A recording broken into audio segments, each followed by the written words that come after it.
सन्माननीय व्यासपीठ आणि व्यासपीठावर उपस्थित शिवगायांच्या मत मावळ्यांनो, माता भगिनींनो, सर्वांना माझा नमस्कार. सर्वप्रथम मला इथे बोलविणारे आदरणीय पिसा सर यांचे मी मनपूर्वक आभार मानतो. इतिहास म्हणजे अनेकांच्या अभ्यासाचा विषय आहे. इतिहास म्हणजे अनेकांच्या संशोधनाचा विषय आहे.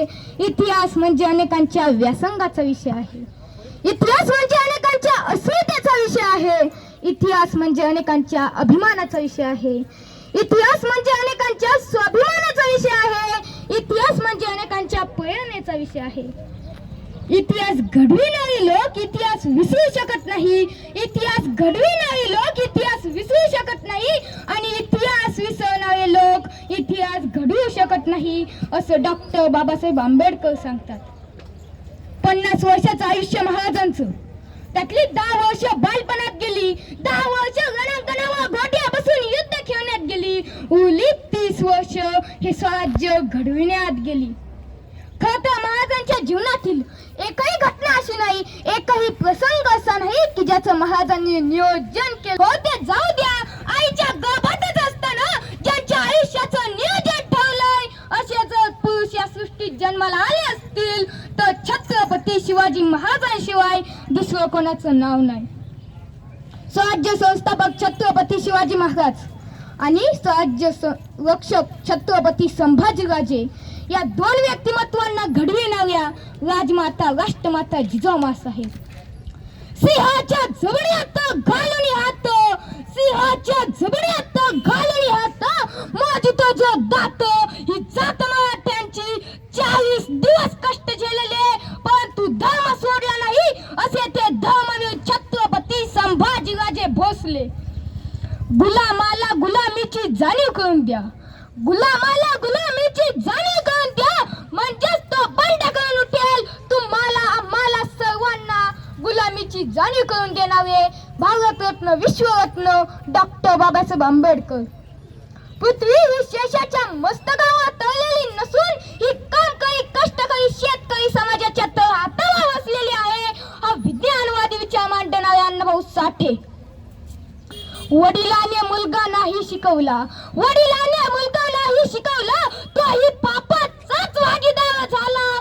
जैसे जन्म देणे कर्तव्य तसेचे शिक्षण देणे अगत्याचे हे रामगीतेतून शिकवण देणारे राष्ट्रसंत तुकडोजी महाराज. अहो दगडाच्या मूर्तीत देव नसून तुमच्या आमच्यात देव आहे, दगडाच्या मूर्तीत देव नसून तुमच्या आमच्यात देव आहे ही शिकवण देणारे राष्ट्रसंत गाडगे बाबा. शिव तुझे नाव ठेविले पवित्र, शिव तुझे नाव ठेविले पवित्र, छत्रपती सूत्र विश्वाचे, शिवरायांना प्रेरणा देणारे, शिवरायांना शिकवण देणारे आणि शिवरायांचे खरे गुरु म्हणजे संत तुकाराम महाराज.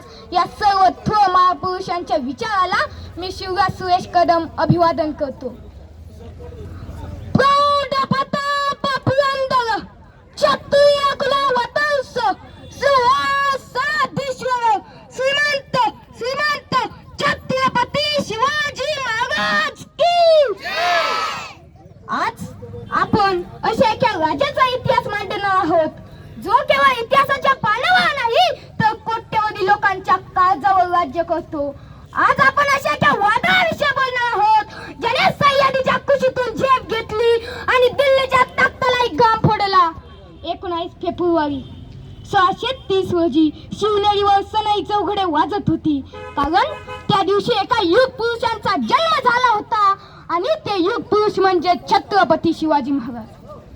शून्यातून विश्व उभा केलं, शून्यातून विश्व उभा केलं. ज्या काळी सभोवताली अंधार होता, परकी आक्रमणांचे सावट होते, आया बहिणींची अबू सुरक्षित नव्हती, त्याच काळी सह्याद्रीच्या कडे कपाळीतून एकदा काही फुटली. स्वराज्य ज्या काळात आदिलशाही, निजामशाही आणि मुघलशाही या सुलतानी शक्ती महाराष्ट्राची माती तुडवत होत्या.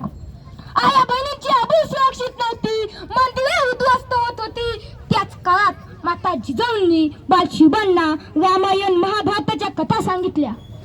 जिजाऊ म्हणाल्या, शिवबा दुसऱ्याची चाकरी कशाला, स्वतःच राज्य निर्माण करा. आईच्या याच शब्दांनी एका राजाला छत्रपती बनवण्याच्या प्रवासांनी मुहूर्त मेघ रवली. पुण्याच्या त्या ओसाड जमिनीत सोन्याचा नांगर फिरवून वैतेचा मनात विश्वास पिळला. वयाच्या अवघ्या 15व्या वर्षी जेव्हा मुले खेळण्यात दंग असतात तेव्हा शिवबांनी रायरेश्वराच्या मंदिरात स्वतःच्या रक्ताने महादेवाचा अभिषेक केला आणि हिंदवी स्वराज्याची शपथ घेतली. पण हे राज्य कोणाचे? स्वतःच्या मालकीचे नाही, तर हे राज्य हवे ही तो श्रींची इच्छा म्हणत त्यांनी हे राज्य रयतेला समर्पित केले. महाराजांनी मावळे कसे गोळा केले हो? त्यांनी सोन्याच्या मोह दाखवल्या नाहीत, तर त्यांनी प्रेम दिलं. कान्होजी जे दे बाजी प्रभू, तानाजी जीवा महाला यासारख्या सामान्य माणसांना शिवरायांनी वाघ बनवलं होतं. आपण मिळू पण स्वराज्य मिळवू याच प्रेमापोटी बाजी प्रभूंनी पावन खिंड लढवली आणि तानाजींनी आधी लगीन कोंढाण्याचं म्हणत आपल्या प्राणाची आहुती दिली. स्वराज्याचा हा प्रवास सोपा नव्हता. संकटे डोंगर एवढी होती, संकटे डोंगर एवढी होती. जेव्हा विजापूरच्या दरबारात अफजल खानाने विडा उचलला की मैं उस शिवा को जिंदा जिंदा या मुर्दा पकड़ लाऊंगा, तेव्हा अख्खा महाराष्ट्र थरथरला. खान 35,000 सैन्य आणि प्रचंड प्रचंड तोफखाना घेऊन महाराष्ट्रावर चालून आला, या वैत्यावर चालून आला. पण माझ्या राजानं डोकं चालवलं. गणित गावा पावला. प्रतापगडाच्या पायथ्याशी जेव्हा त्या बलाढ्य खानाने दगा केला, खान 7.5 फुटाचा, महाराज 5.5 फुटाचे. खानाने महाराजांना मिठीत आवळलं, खंजीर बसला, महाराजांच्या पाठीत वा केला. पण अंगात होतं चिलखत. कळा आवाज झाला, कळा आवाज झाला महाराजांनी. आणि तेव्हा साक्षात काळ जागा झाला. महाराजांनी वाघनख बाहेर काढला आणि खानाचा कोथा बाहेर काढला. खानाच्या रक्तावलेला देहाला पाहून सह्याद्रीचे कडे कडे सुद्धा गवसले. जय भवानी, बोलतो मग छत्रपती शिवाजी महाराज की. आणि तेव्हाच शत्रूच्या रक्ताने या मातीला साक्ष दिली की हा वाघ कुणापुढे झुकणार नाही, हा वाघ कुणापुढे वाकणार नाही. झुकली न वाकली ज्याची मान कधी कोण पळक्यांच्या समोर, ज्याचा दळा पाऊस सुटाचा दिल्लीच्या तख्ताला गोल. मरण आलं तरी चालेल पण शरण जाणार नाही. जगाच्या पाठीवर असा दुसरा राजा कधी झालाच नाही. मित्रांनो, या महाराष्ट्रात, या जगात असा दुसरा कोणी छत्रपतींसारखा का बरं झाला नाही? कारण आजच्या आई म्हणते बाळाला, बेटा शुभच व्हायचं असतं, बेटा शुभच व्हायचं असतं. पण कधी कुठे सहलीला गेला असतं, एसटीच्या मधोमध बसायचं असतं. पुढनं कोणी ठोकलं, मागणं कोणी लोटलं तरी अगदी सुखरूप वाचायचं असतं. पण आई म्हणते बाळाला, बेटा शुभच व्हायचं असतं, बेटा शुभच व्हायचं असतं. बापाई म्हणतं बाळाला, बेटा शुभच व्हायचं असतं, बेटा शुभच व्हायचं असतं. उन्हात जायचं नसतं, पावसात भिजायचं नसतं, वाट एकट्यानं बसून कार्टून नेटवर्क बघायचं असतं. पण मी सांगतो, घरात दोघं आईनं जिजावं आणि बापानं शहाजीच व्हायचं असतं, आईनं जिजावं आणि बापानं शहाजीच व्हायचं असतं. स्वराज्यावर संकट मागून संकट येतच होती. या संकटाच्या काळातही शिवराय हे स्थिर प्रज्ञ होते. पण मुलांना शिवण्यासाठी आईनं जिजाऊ आणि बापानं शहाजीच का व्हायचं असतं? कारण शिवरायांना या जगाचा छत्रपती होण्यासाठी जिजाऊ साहेबांनी आदेश दिला. शिवाजी राजे घोड्या बसा, हातात तलवार घ्या आणि शत्रूचा निपात करा. आया बहिणींचे इज्जतीचे लक्त वेशीवर टांगले असता घाट बसून त्याचे किंकर ऐकणं हे मराठ्यांच्या अवलादीला शोभणारी गोष्ट नाही. जिजाऊ साहेबांचा क्रांतिकारक विचार ऐकून शिवरायांच्या अंगातलं रक्त सळसळलं आणि सळसळलेलं रक्त हे उकळलं आणि उकळलेलं रक्त हे हिंदवी स्वराज्य स्थापन करूनच शांत झालं. आणि शहाजी राजांनी काय दिलं आपल्या पुत्राला? काय द्यावं याच्या पित्यानं आपल्या पुत्राला? तर शहाजी राजांनी दिलं पती पचंद लेखिव वाद विष्णू वंदिता शहास्नु शिवशेष मुद्रा बदुराय राजते. ही राजमुद्रा दिली छत्रपतींना. याचा अर्थ असा की पतीपदेच्या चंद्रकलेप्रमाणे वाढत जाणारी आणि साऱ्या विश्वाला वंदनीय होणारी अशी शहाजी राजांचा पुत्र शिवाजी राजे यांची राजमुद्रा. काय विश्वास होता आपल्या पुत्रावर? आणखी राज्य निर्माण करायचंय. तेव्हा शहाजी राजे म्हणतात, हो तुमचं राज्य एक दिवस पतीपदेच्या चंद्रकलेप्रमाणे वाढत जाईल आणि साऱ्या विश्वाला वंदनीय होईल. आणखी काय दिलं शहाजी राजांनी? तर दिला हा भगवा ध्वज आणि सांगितलं, शुभा हा भगवा म्हणजे धुळ रहित, हा भगवा म्हणजे गाव रहित, हा भगवा म्हणजे वासना रहित. शुभा हा भगवा तुमच्या उद्याच्या स्वराज्यासाठी असं सांगितलं. पण ध्यानी घ्या शिवबाबाजी. हा भगवा साधा नाही, हा भगवा कुणालाही पेलणं शक्य नाही. कारण हा भगवा श्री कृष्णांचा, हा भगवा रामांचा, हा भगवा वाळकायांचा, हा भगवा अलंकारात बसवणाऱ्या ढाकायांचा, हा भगवा शौर्याचा, हा भगवा त्यागाचा, हा भगवा धडकू द्या. प्रत्येकाला पुस्तक वाचलं पाहिजे, प्रत्येकाला पुस्तक वाचलं पाहिजे. कारण पुस्तक वाचल्यानं हे मस्तक सुधारतं आणि मस्तक सुधारलं ना हे मस्तक कुणापुढेही नतमस्तक होत नाही, कुणापुढेही नतमस्तक होत नाही. पोटाची खळगी भरण्यापेक्षा पाठीचा कणा ताट ठेवण्यासाठीच प्रत्येकानं जगलं पाहिजे. या महाराष्ट्राचा इतिहास कोणी येळेगेळ्यांनी लिहिला नाही हो. या महाराष्ट्राचा इतिहास कोणी येळेगेळ्यांनी लिहिला नाही हो. तर या महाराष्ट्राचा इतिहास लिहिलाय शहाजी राजांच्या टपानी, घोड्यांच्या टपानी, तलवारीच्या कणकडाटानं आणि ढगांच्या गडगडाटानं आणि सह्याद्रीच्या ढालीनं. शिवाजींचं कार्य हे आपलं कार्य आहे असे त्या काळातील व्यक्तीला वाटत होते. याची अनेक उदाहरणे आहेत.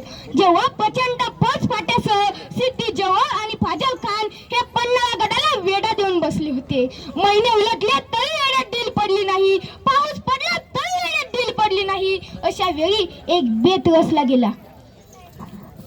का शिवा काशीद एक खोटा शिवाजी म्हणणार आणि तो शत्रूच्या हाती सापडणार आणि पट्टेपर्यंत शिवांना दूर जायला उत्सुक मिळणार आणि शिवांनी निवडलेल्या पात्र जागेवरून गड उतार होणार आणि घोडखिंडीत थांबणार.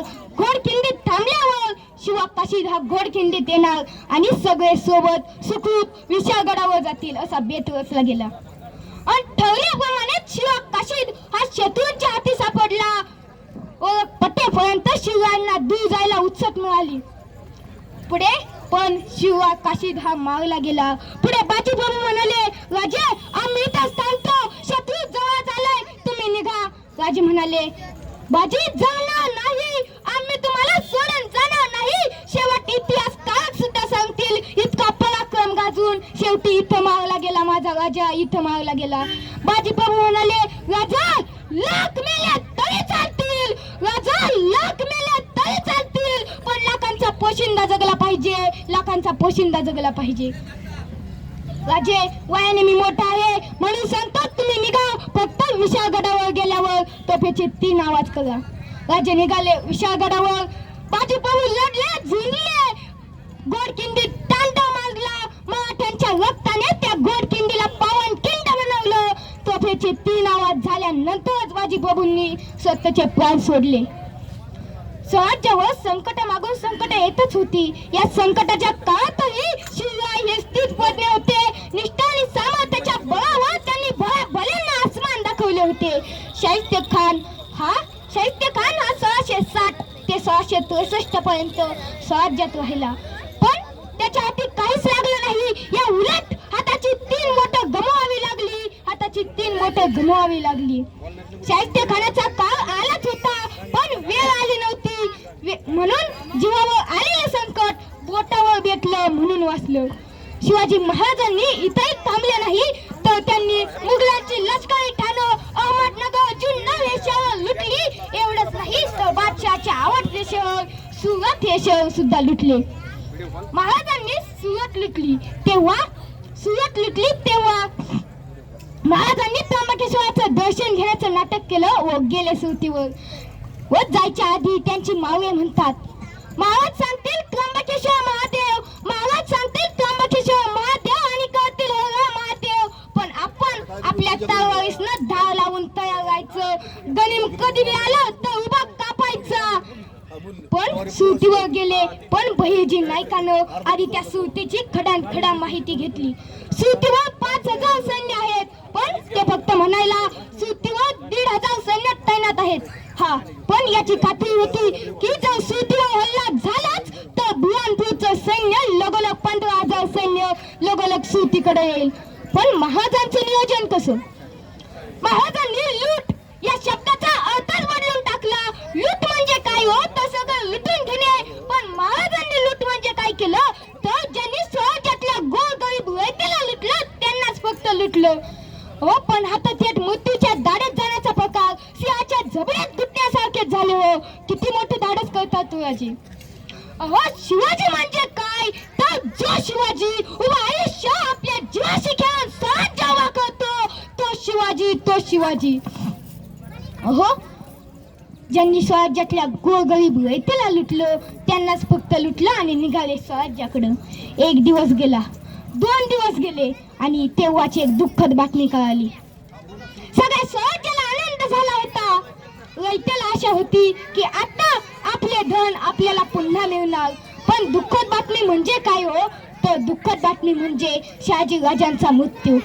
1664 मध्ये शहाजी राजांचा मृत्यू झाला. स्वराज्याचा आधार म्हणजे छत्रपती शिवाजी महाराज. स्वराज्याचा आधार म्हणजे छत्रपती शिवाजी महाराज आणि शिवरायांचा आधार म्हणजे जिजाऊ साहेब आणि जिजाऊंचा आधार म्हणजे शहाजी राजे. जिजाऊंचा आधार होपला. शिवाजी महाराजांनी सर्वसामान्य माणसांना शिवरायांनी वाघ बनवलं होतं. तानाजी मालुसरे कोंढाण्याच्या लढाईत आपल्या प्राणाची बाजी लावणारे वस्तीवासाचे शिव मावळे, बाजीप्रभू देशपांडे पावनखिंडीच्या लढाईत सिटी जोहरच्या सैन्याला रोखून धरून पराक्रम गाजवणारे वीर हे मावळे. येसाजी कंक शिवाजी महाराजांचे लहानपासूनचे सोबती आणि पायदळ सैन्याचे प्रमुख. प्रतापराव गुंजर एक महत्वाचे सरसेनापती. नेताजी पालकर स्वराज्याच्या सुरुवातीच्या काळात सरसेनापती. हंबीरराव मोहिते एक अत्यंत महत्वाचे आणि धाडसी सरसेनापती. कोयाजीराव बांदल म्हणजे लाल महालाच्या छाप्यात शौर्य गाजवणारे वीर हे मावळे. आणि मुस्लिम मावळे म्हणजेच सिद्दी हिलाल, दौलत खान, मदारी मेहरदार हे मुस्लिम मावळे सुद्धा शिवरायांच्या सैन्यामध्ये भरती होते. शिवरायांनी या सर्वसामान्य माणसांना शिवरायांनी वाघ बनवलं होतं. शेवटी एवढेच सांगतो पवांनो आयफोन घ्या, 2.5 लाखाचा घ्या. आयफोन शिवाय आयुष्यात मोबाईल वापरायचा नाही. टायटनची घड्याळ घ्या, टायटन शिवाय घड्याळ वापरायचं नाही, अजिबात नाही. आणि रेमंड शिवाय कपडे घालायचे नाहीत आणि बाटा शिवाय बूट घालायचा नाही. बुलेट मुळी काढून गावात वाजत फिरायचं. पण जे काय करायचं ते स्वतःच्या जीवावरती करायचं. जे काय करायचं ते स्वतःच्या जीवावरती करायचं आणि मन गावाला वाटून सांगायचं बापाला छावा सांभाळला म्हणून. अरे बापाच्या जीवावरती कोणी साम्राज्य उभा करतं? बापाच्या जीवावरती कोणी साम्राज्य उभा करतं? स्वतःच्या जीवावरती साम्राज्य उभा करणाऱ्याला छत्रपती शिवाजी राजाचा मावळाच हवा लागतो. छत्रपती शिवाजी राजाचा मावळाच हवा लागतो. स्वतः कवड्याची माळ घालून आपल्या मावळ्यांना सोन्याचे कडे देणारे एकमेव राजा म्हणजे महाराष्ट्राचे उभे हिंदुस्थानाचे आराध्य दैवत छत्रपती शिवाजी महाराज यांना शेवटी मानाचा मुजरा करतो आणि इथेच थांबतो. जय जिजाऊ.